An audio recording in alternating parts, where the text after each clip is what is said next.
Worms had been seen again, but these ones emerged not from mud, but from the ice, and were said to be big enough to swallow the warren whole. The rabbit bounding toward him was exhausted and panicked. Between his frantic breaths, Arlo made out the words, ice worms and village walls. Outside the village walls, the wind turned ice cold. The ground shook, and from beneath the frozen tundra burst the giant ice worm. The ice worm had escaped for now. Arlo knew he could not rest. This creature would return if he did not finish his hunt.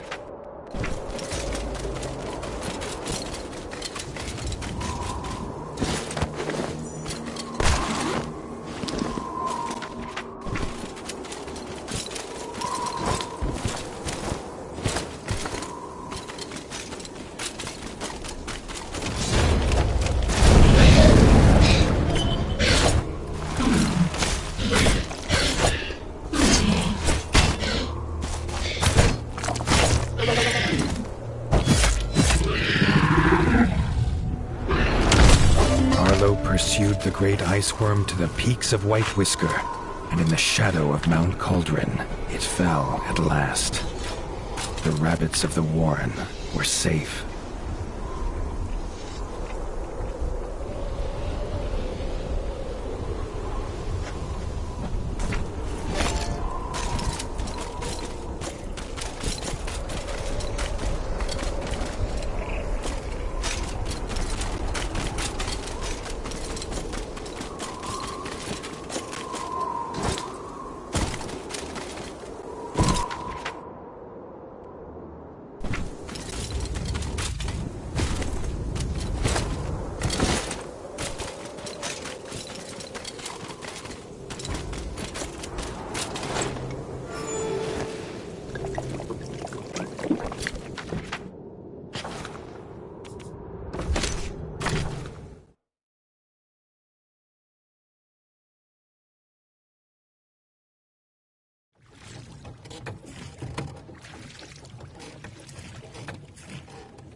Arlo could not sleep a whisker. He wished more than anything that his father were here to tell him what to do.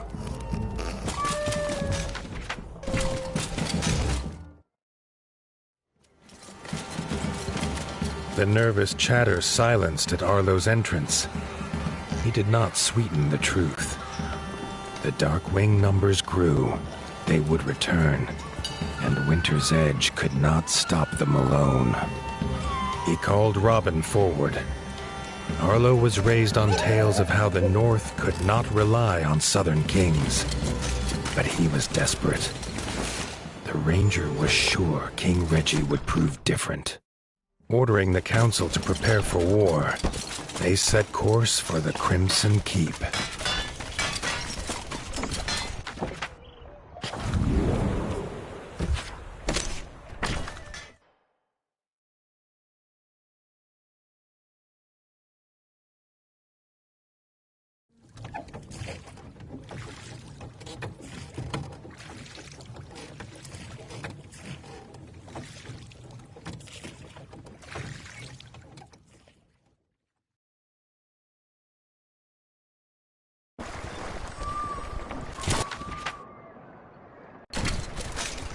The Crimson Keep's dock was the greatest Arlo had seen. Robin explained it was built by master craftsmoles. He laughed, telling Arlo how ratfolk believed their king paid them by fighting huge warrior moles in an underground arena.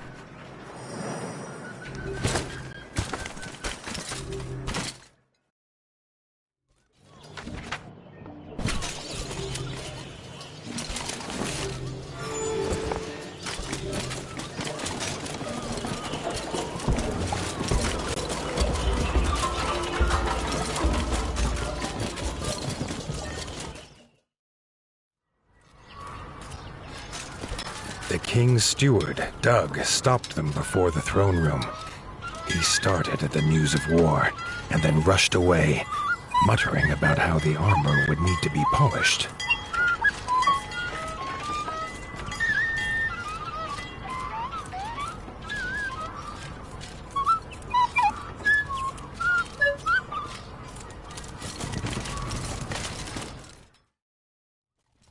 Dennis, the king's brother, was also curious to see this northerner. Dennis missed war. He could plainly see by Arlo's expression that was the warden's task. He hoped they could fight together someday.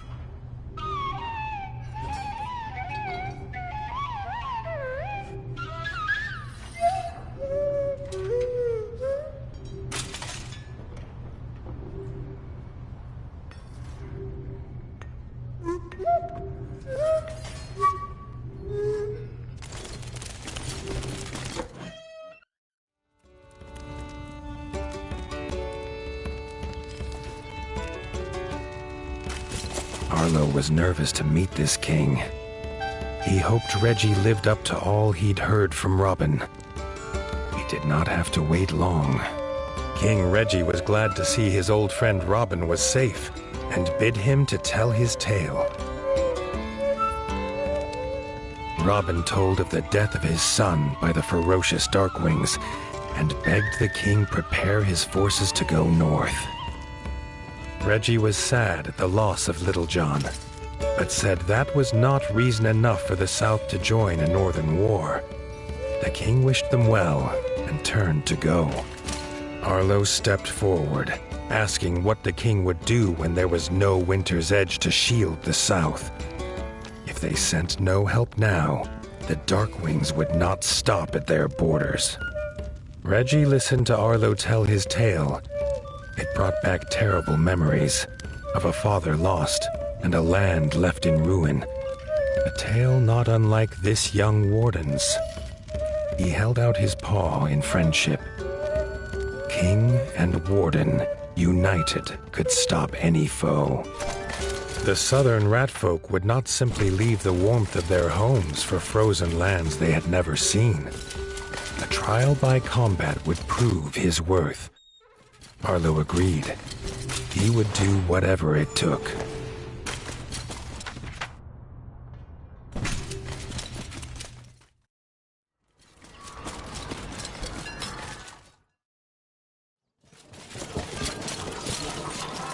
News had spread swiftly. As Reggie led them to the tournament grounds, the streets were already full. Villagers craned their necks to see their warrior king and this strange northern challenger.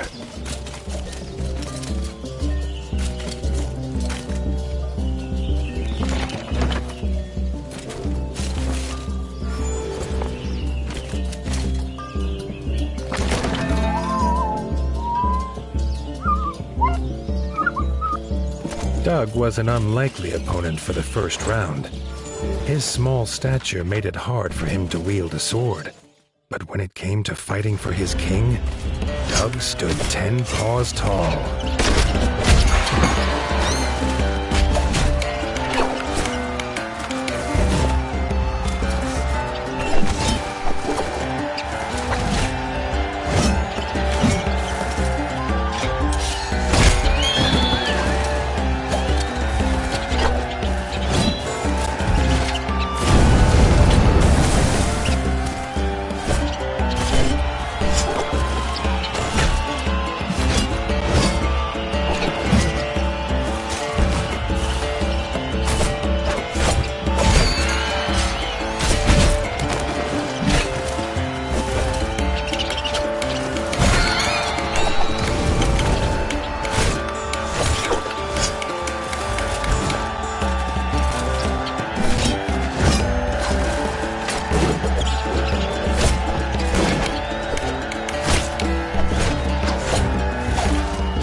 was no match for Arlo's superior skill. Reggie could already see this would be a tournament that they would speak of through the ages.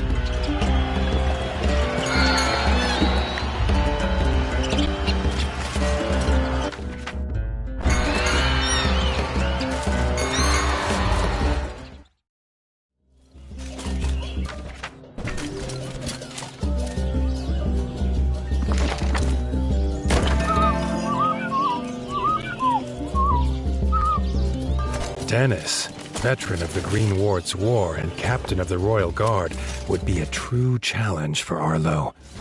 The crowd's cheers for the king's brother echoed off the arena walls.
Was a veteran too, used to fighting monsters and Darkwings with ice under paw.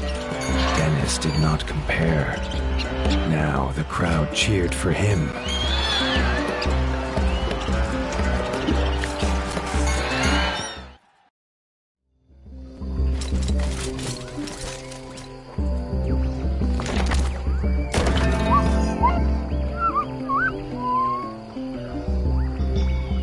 Arlo's final opponent was the king himself. Reggie had seen off the frog invaders almost single-pawed and was beloved by his subjects. This fight would be a tale for their times.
In stature and skill, there was not a whisker between them.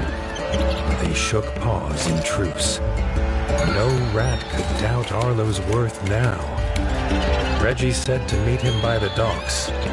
Together, they would wipe out the Darkwings once and for all. Together, they would attack Mount Cauldron.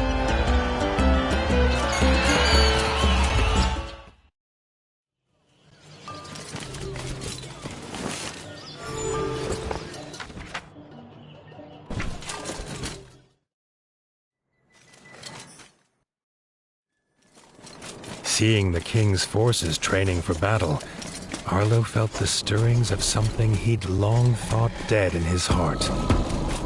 Hope.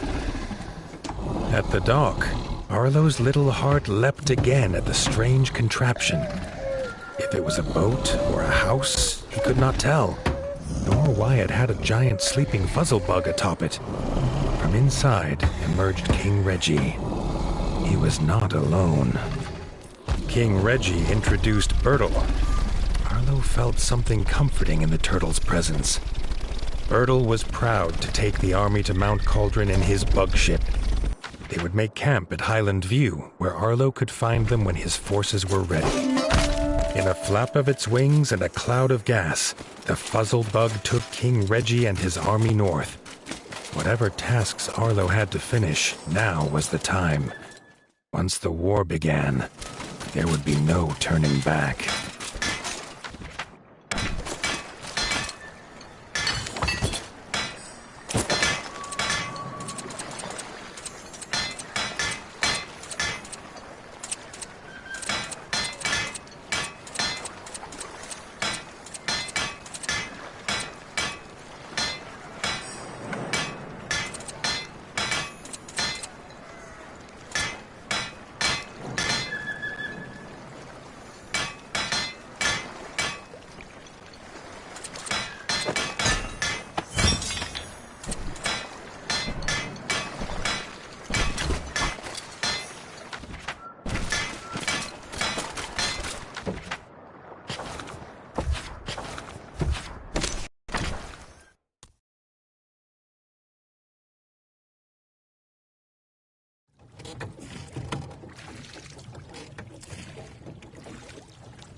Winter's Edge, Arlo told Leif to gather all the clans.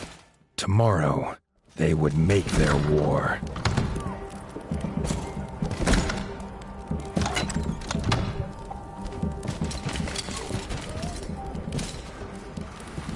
Arlo went to bed, for once, without despair.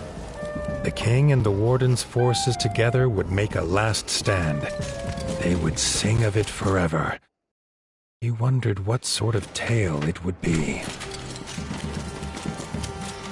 The clan's leaders listened to the warden and king's plan.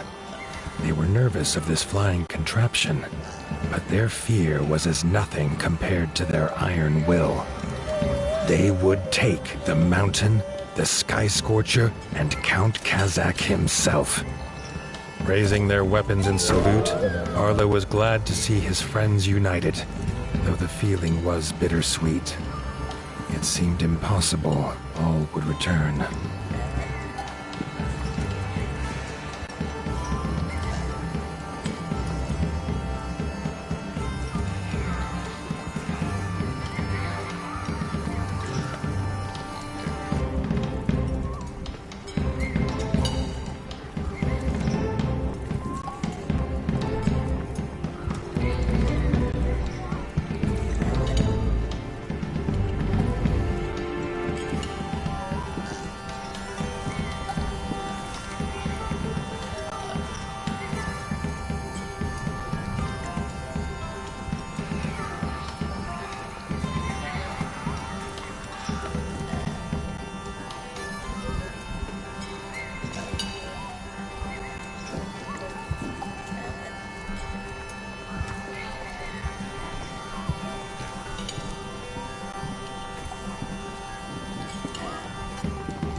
King Reggie's camp had creatures of every clan, armed and ready to fight. At its heart, Bertel waited. Arlo felt again the sense of safety at the turtle, and took it as a good omen. Bertel bellowed the order, and they felt the ground fall away. The ship lurched, as did the soldiers' stomachs. They held their nerve. Against the bats, they would need it.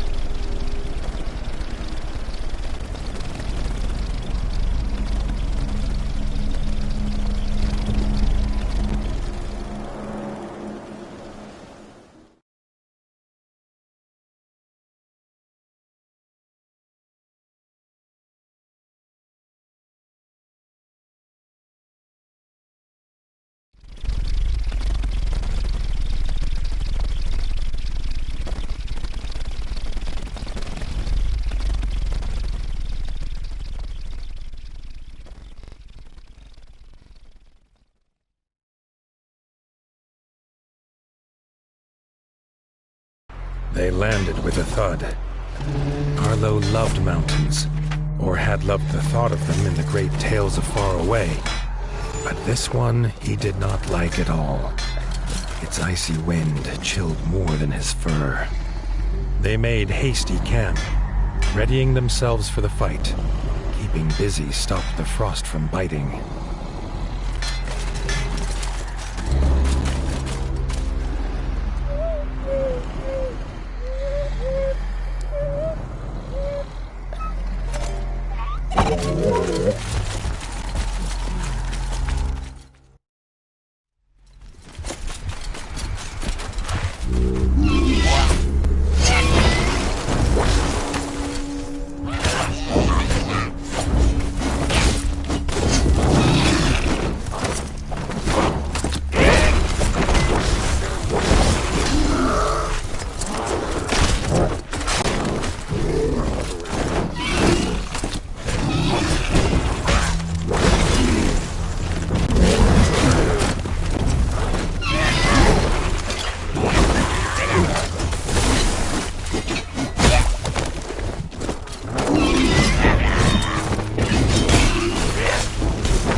So it began. Side by side, the king and the warden hacked a path through the baths to the walls of Cauldron Castle. The way was shut, barred and guarded. Leathery wings beat all around. If they could not open the gate, it would be all for nothing.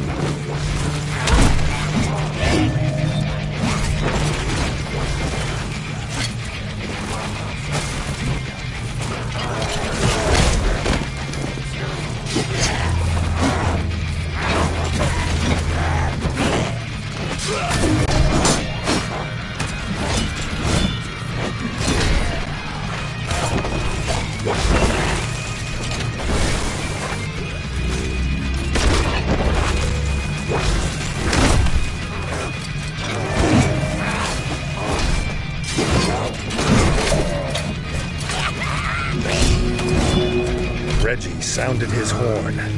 Out of the icy haze came Dennis, a barrel on his back, its fuse lit. The king had come prepared.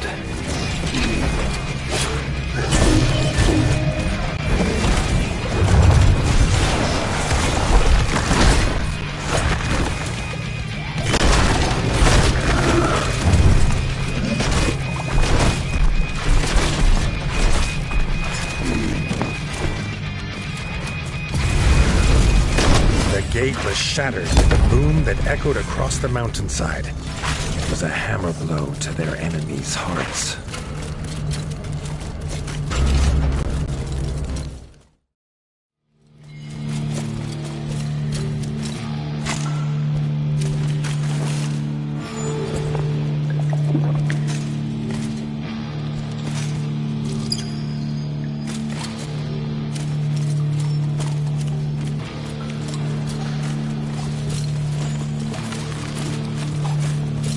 Inside the castle, they found themselves in the chef's store. Before they could be disgusted at the contents, they had to take care of the chef.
They moved in step, a flawless dance of blood and vengeance.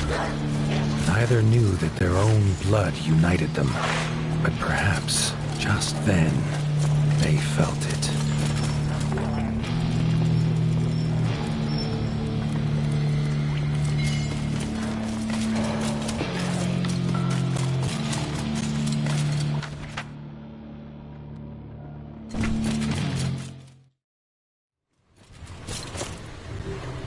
They stood together in fellowship, the clans of the Ratdom.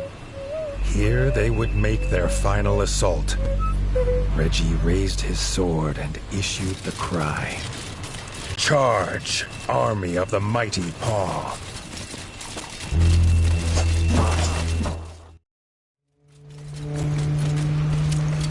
Emerging through the mist at the base of Mount Cauldron, Arlo came upon the king, locked in combat.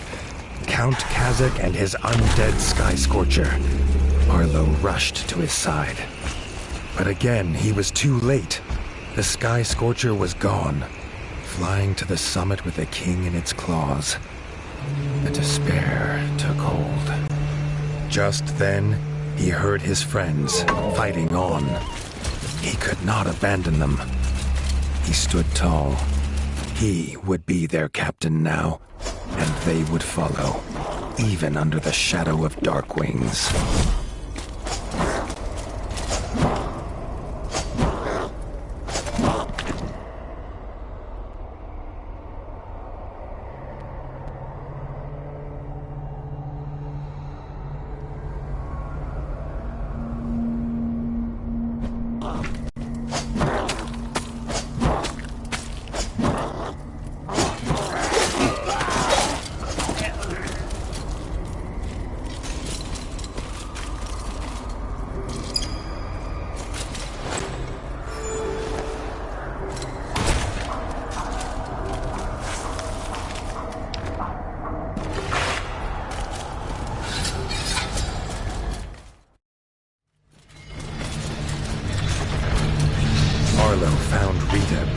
Darkwing Smith, but the Smith's mighty hammer soon overpowered her.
Fought the Darkwing Smith. The fiery heat at the heart of the mountain burned hotter than any forge. Rita moved, clutching to life. Arlo ordered Erica to take her to camp. He would continue alone.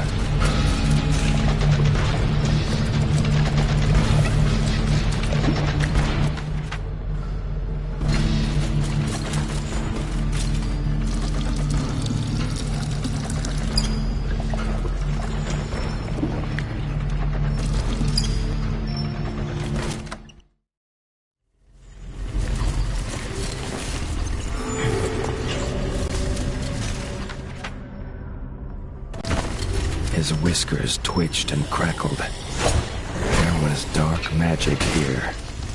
Sky scorchers in cages, abominations made by some spell.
The screeches of dying bats echoed through the corridors.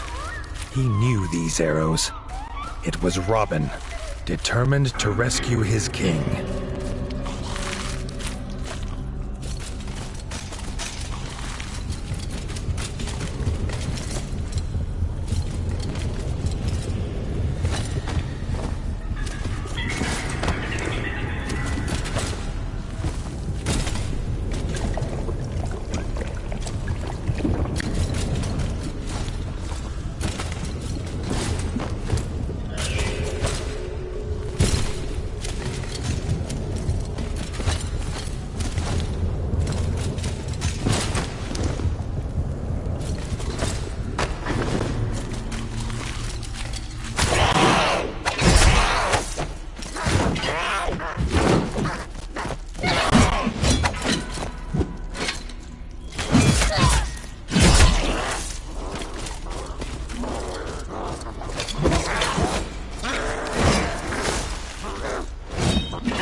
Blades slashing and arrows flying, they fought their way toward the summit.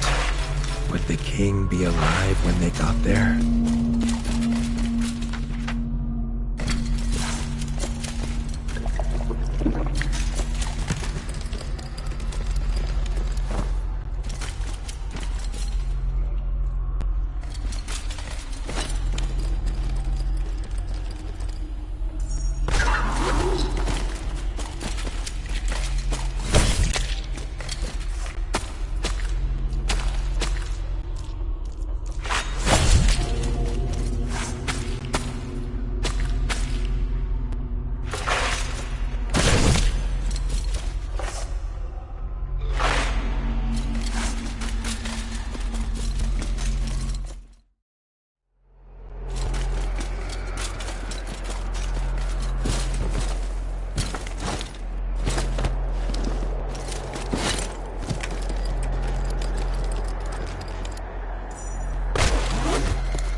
They entered the huge throne room.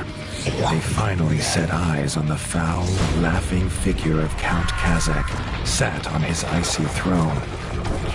Bertel kneeled exhausted before him. This pained the warden more than he could explain. Kazak left his beast to fight them. He had a king to kill. Arlo and Robin fought with all they had, their hope driving them on.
beast fell, but there was no time to rest.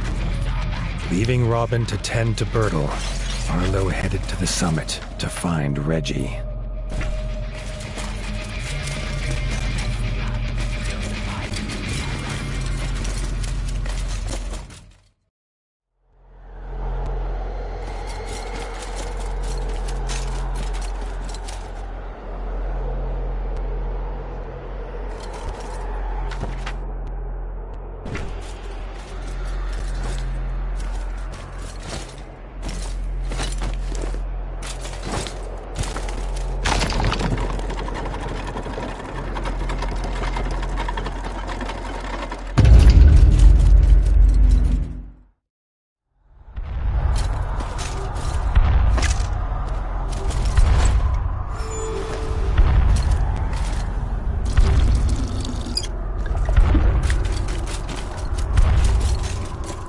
The icy wind bit at his fur as he emerged on the peak. He saw, silhouetted in the mist, Count Kazakh, and in his claws he held King Reggie, dangling over the edge. With a shriek of victory, the Count let go of the king and seemed to melt into the fatal mist. They flew into battle. The Warden and the Count's weapons clashed, echoing across the mountain.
Count's corrupted body fell heavy on the ground.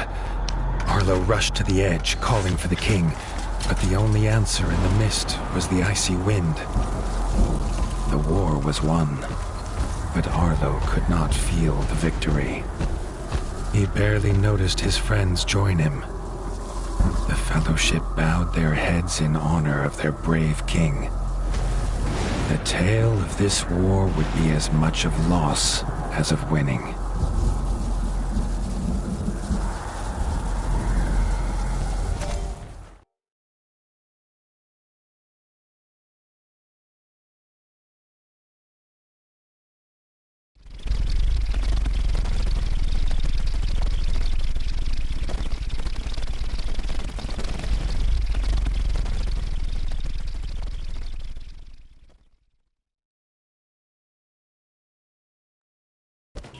They returned to the Crimson Keep in near silence, each with their thoughts.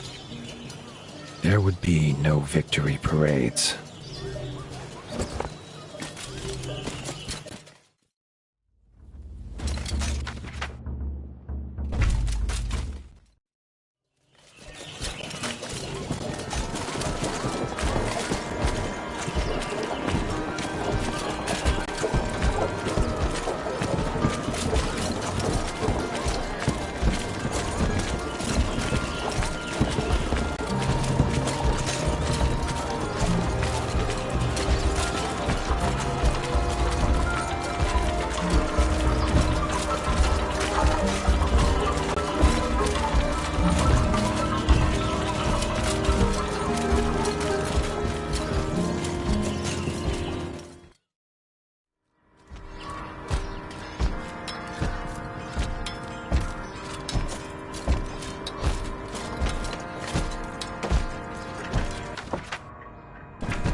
Arlo heard a commotion ahead. In the throne